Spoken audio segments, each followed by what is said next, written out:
Bonjour à tous. Le 10 juillet, le juge gaucher.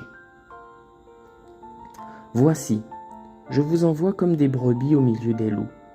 Soyez donc prudents comme des serpents et simples comme les colombes. Matthieu 10, verset 16.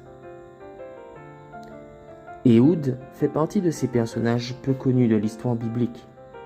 Cependant, c'est l'un de mes personnages préférés. Peut-être parce que je suis aussi gaucher. Dieu suscita Éhoud pour sauver Israël en temps de crise.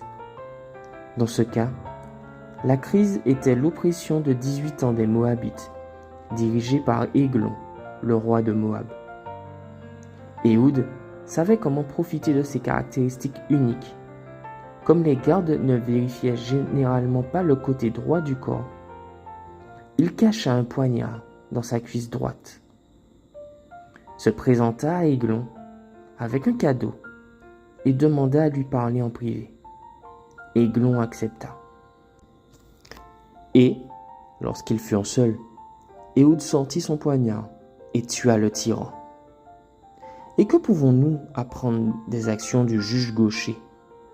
Tout d'abord, Dieu peut utiliser n'importe qui pour réaliser ses plans. Peu importe que tu sois gaucher ou droitier, grand ou petit, fort ou faible. Ce qui compte, c'est que tu fasses confiance à Dieu et que tu te mettes à sa disposition. Il te donnera les compétences, les ressources et les opportunités dont tu as besoin pour faire sa volonté. Deuxièmement, Dieu peut transformer nos faiblesses en force. Être gaucher à cette époque était considéré comme un inconvénient, voire un défaut.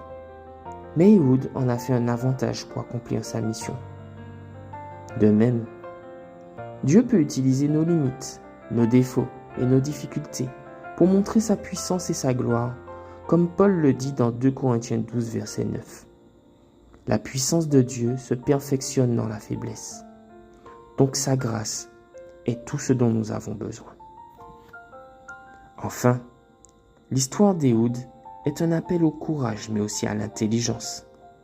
Il n'a pas été intimidé par le puissant Églon, mais a conçu un plan pour l'éliminer.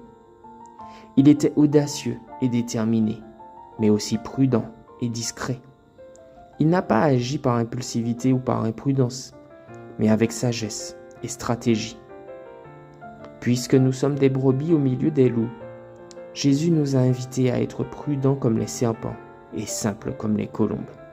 Matthieu 10, verset 16.